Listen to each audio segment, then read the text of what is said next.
Okay, we have three more problems here with rationalizing the denominator. So what we can do here is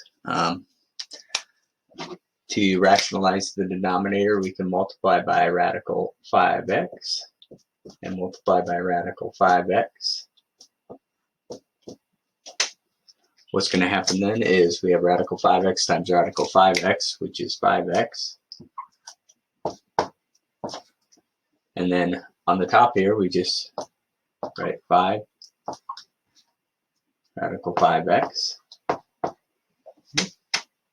And then we have to look this over, and what we can see is that we have these 5s up front here, and they actually cancel out or make 1. And so we end with radical 5x over x. Okay, next up we have a little new technique here. We have two terms on the bottom here, and so what we're going to have to do is use the thing called conjugate pairs here. We're going to multiply this by radical 7 plus radical 3 and multiply the top by radical 7 plus radical 3. You're going to see that the top multiplication is pretty easy, and the denominator isn't that bad either. So on the top, when we multiply by 1, we just get 7 radical 7 plus radical 3. And then in the denominator, remembering our rules with conjugate pairs, we can just multiply the front items here. We get radical 7 times radical 7, which is 7. And then multiply the back terms here. Radical 3 times radical 3 is 3.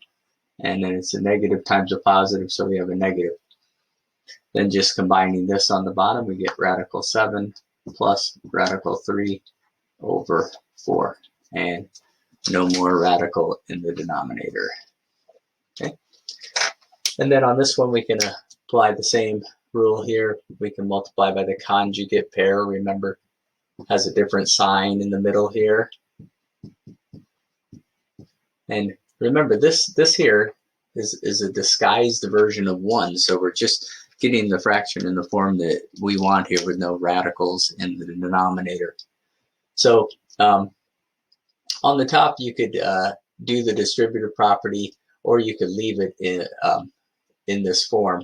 So some students might leave it in this form, okay? And then on the bottom, we take 7 times 7, which is 49. 7 times 7, which is 49. And then we have radical 2 times radical 2, which is 2. Then we have 49 minus 2, which is 47. So on the bottom we have 47. So that's one way you could write the answer. Or if you distributed this, you would have 21 plus 3 radical 7 over 47. Another way you could write the answer. Okay. So if you're trying to type this into the Hawk system and they don't let you type the parenthesis there, you'd have to do the distributive property. Okay.